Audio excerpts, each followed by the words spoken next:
Hello and welcome back to the Power of Muscle podcast. In today's podcast, we are going to dive deep into what it means to get your mind to focus on dominant versus unequal or unequal muscles that are not as toned and do not have as much fine motor skills. Because in the mind-muscle memory is basically looking at that, what is your muscle control?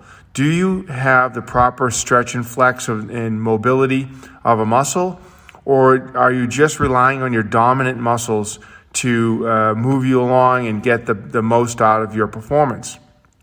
So, we're going to take a good look at this. Looking at muscle imbalances is crucial to avoiding injury.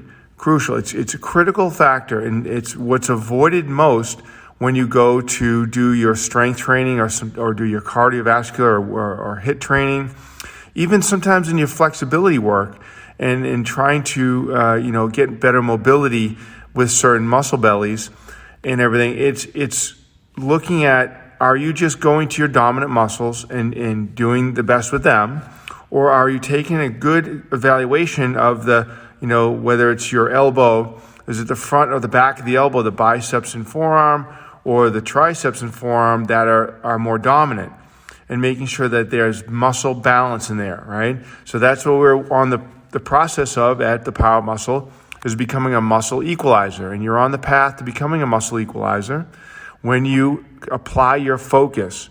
Your mind has to understand the biofeedback mechanisms of whether or not you're priming and getting a muscle to where you can feel the stretch and flex with the muscle finder method, which is the M3 muscle finder method, the 3 seconds flexing, 3 seconds stretching when you're doing your strength training.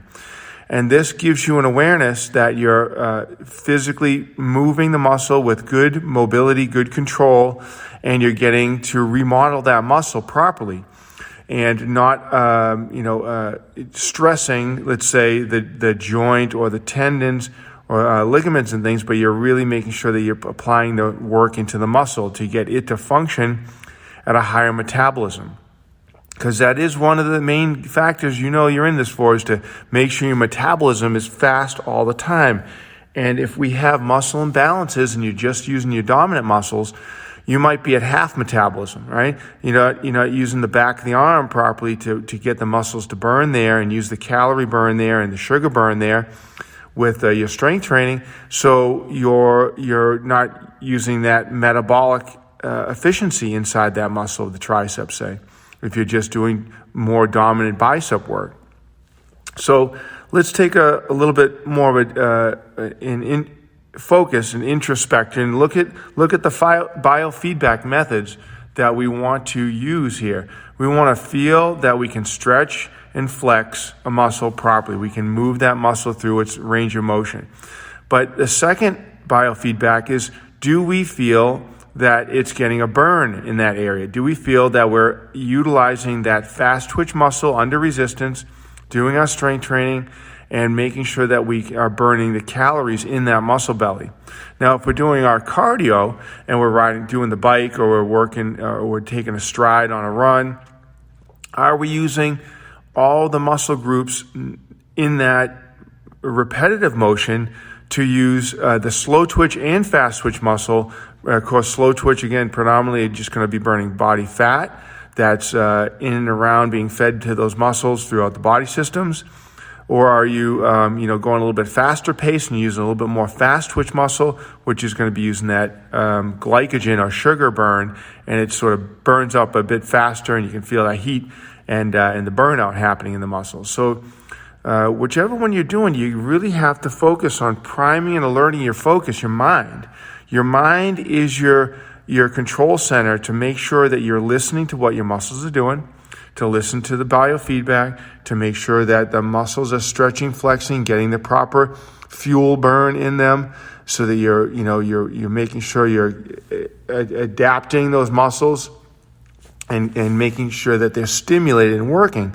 So if you have a dominant area and you're not feeling like you're really, getting the opposing muscle group, or maybe it could be the right and left side. So your right tricep is good, but your left tricep is not very primed. It doesn't have the same burn it gets. It doesn't squeeze and stretch the same, and it can't do the same amount of repetition. So we always want you to test those muscle imbalances on even the same thing. If you're just doing a tricep extension, but you're using two hands and you're not doing a single arm at any time, you may not know that one arm is taking over when the other arm's starting to get tired. And that's what we want to avoid, that we end up needing that tricep for a compound movement or something else, and it doesn't have the comparable strength. So we're not, pushing or pulling the same with that arm. So there you are with that. You got to make sure you test and prime and get alert in your mind as to whether or not the muscles are in balance. We're talking about the wrist, right? The outer sphere, the wrist, and the ankle. Can each ankle control be equal? I recently was speaking with a client not that long ago, and he was noticing that when he did his calf raises, he could do an extended amount of calf raises on his right calf with no problem, but his left calf kept getting tired and failing. And this is where he realized this as he needed to be over at the physical therapist for a little while, because some of the kneecap or patella, the tendons, they were not, the muscles were not keeping the patella in the proper spot.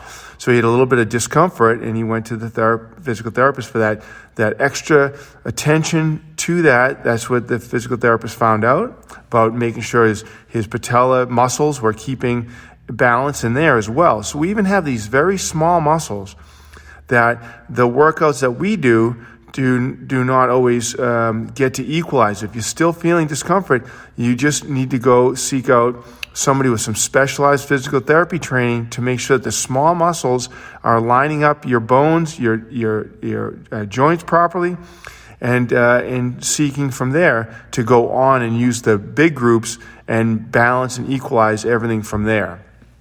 So again, all of this is through evaluation. Don't let anything slip by. Don't let that you are you didn't notice that the left front of the quadricep was smaller in size than the right front of the quadricep.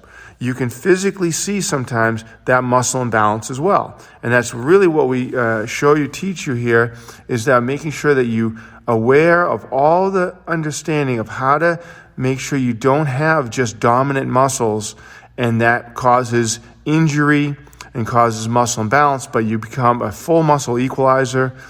Again, we have that free challenge, the Muscle Equalizer Challenge and the Power Muscle Challenge, right there at mindmusclememory.com. So we encourage you right now to go to mindmusclememory.com, register for free, and start accumulating points as you move up the levels, and eventually you get to level 4, where you have accomplished your cardiovascular conditioning, your muscle equalization training, your mobility training, and you have what you are able to then be at a peak apex of conditioning, and you can then move on from there to where you want to stay.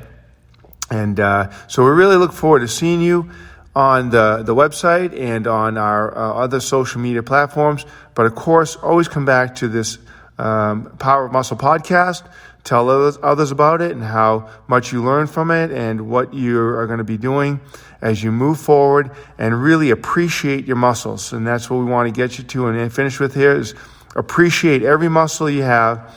Get it working to its best capacity, capabilities, and you'll be feeling so good. Your mind will be understanding how you got there, and your body and your heart will thank you so much.